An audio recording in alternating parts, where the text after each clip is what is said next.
Okay, so remember that Descartes has been able to establish a foundation for knowledge, the method of doubt. He's arrived at the conclusion that he is a soul. And where do we go from here? What does that ultimately mean for us? There's an issue here because all that's been proven so far is that a thinking thing that Descartes has existed, right? He's proven that through the method of doubt. He needed that one indubitable truth to prove that knowledge is possible. He's arrived at that. And then he starts talking about God, and then he tries to prove God's existence. And you're just like, wait a minute, where is all of this coming from?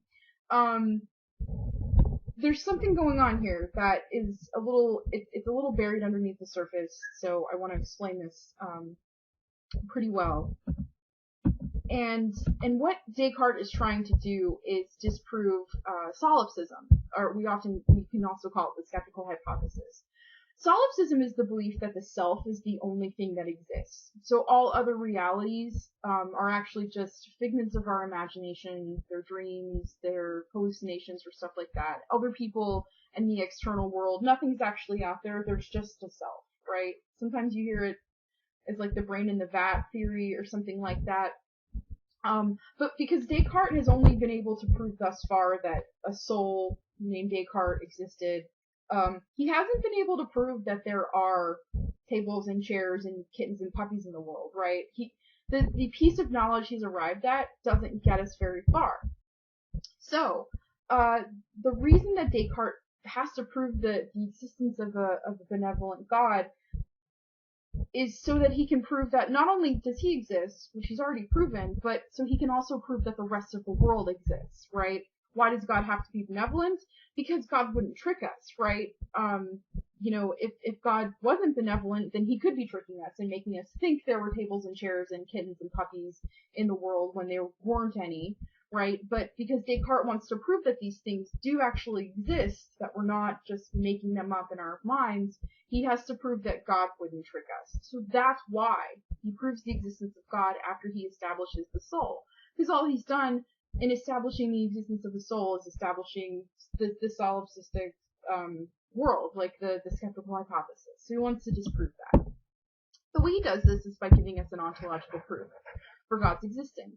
Anytime you hear the term ontology, it just means that it's concerned with being. This isn't new. Descartes isn't doing anything really crazy here. He kind of gets this from Saint Anselm in the 11th century, and if you've taken Western Civ 1, you might remember Thomas Aquinas and all of his crazy proofs for God's existence too. So it's not like Descartes is reinventing the wheel here, but it is important, so we should look at it. I'm going to give you the ontological proof 3 times, because, I don't know, people learn differently and people understand things differently based on how it's presented. So I'm going to give you like the full version of the proof, and then it's going to get shorter and even shorter each time you see it. But basically, this is the way that Descartes proves that God exists. He starts with the premise that he exists, right? Which he's already established. He establishes that the thinking thing is real because through the method of doubt and all of that. So premise 1, we don't have to doubt the truth of that at all. Premise 2 is that he has in his mind the notion of a perfect being. Okay, we'll just accept that one as true. We won't doubt that one at all. And then he makes kind of a leap with premise 3 when he argues that an imperfect being like himself could not possibly think up the notion of a perfect being. Okay, well, I'll take that leap with you, Descartes.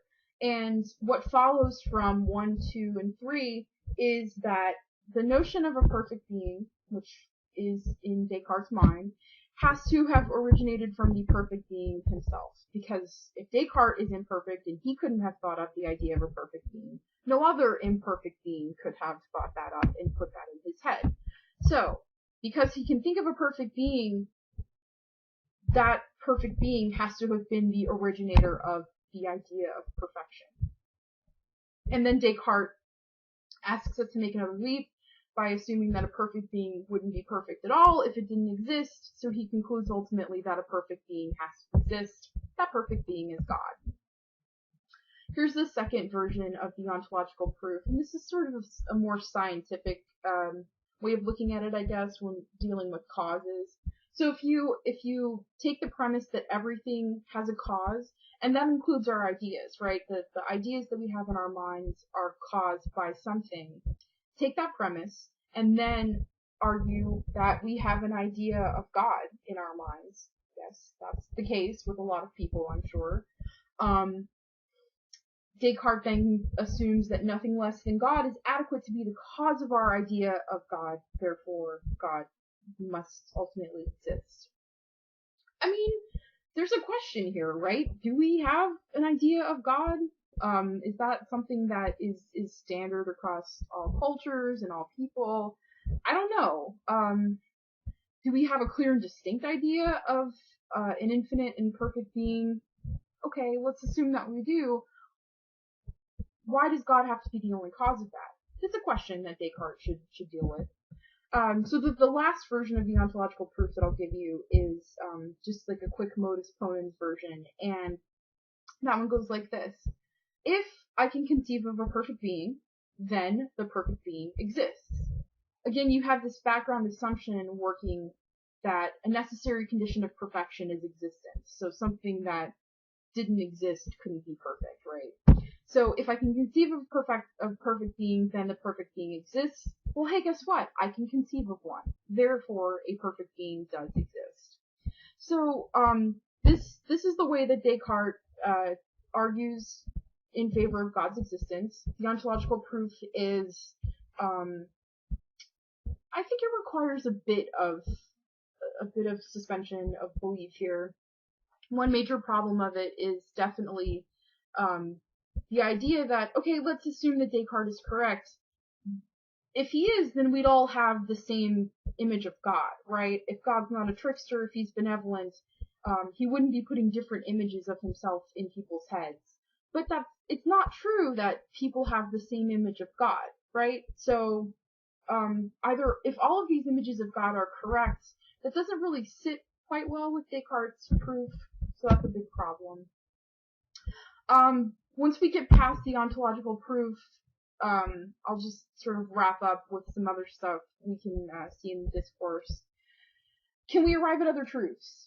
Right, because we have two, right? We have the truth that I exist because I'm doubting, and the rest of the world exists because I've proven God's existence, right?